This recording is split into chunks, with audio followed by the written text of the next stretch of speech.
एक दरिया में मेंढकों का एक खानदान रहता था। वो बहुत मज़े से अपने दिन गुजार रहे थे। इस दरिया पर दो बेल रोज़ाना पानी पीने आते। एक दिन मेंढकों ने देखा कि सिर्फ एक बेल पानी पीने आया है। बुजुर्ग मेंढक ने उस बेल से पूछा, मियाँ बेल, तुम्हारा साथी आज तुम्हारे साथ पानी पीने क्यों नहीं आया? बैल ने बड़ी नफ़रत और हकारत से जवाब दिया, हम दोनों के दरमियान लड़ाई हो गई है, इसलिए मैं अकेला यहाँ आया हूँ। जब बैल पानी पीकर चला गया तो बुजुर्ग मेंढक ने बच्चों से कहा, बच्चों, जितनी जल्दी मुमकिन हो इस दरिया के किनारे को छोड़कर कहीं और जाकर बसेरा कर लो। बच्चों ने वजह पूछी तो बुजुर्ग मेंढक ने कहा, जहाँ ना इत्तेफाक और दुश्मनी जन्म ले ले, वहाँ रहना खतरे से खाली नहीं है। एक नौजवान मेंढक अकड़ कर कहने लगा, तुम जाना चाहते हो तो खुशी से जाओ, मैं तो यहीं रहूँगा। भला बेलों की दुश्मनी का हमसे क्या ताल्लुक?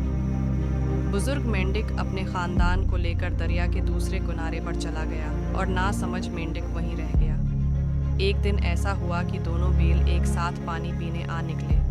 पहले उन्होंने एक दूसरे को नफरत से देखा और फिर दोनों में लड़ाई शुरू हो गई। दोनों बेल लड़ते लड़ते लाहो लहान हो गए। नौजवान मेंढक मज़े से लड़ाई देख रहा था कि बेल लड़ते लड़ते उस पर आन चढ़े।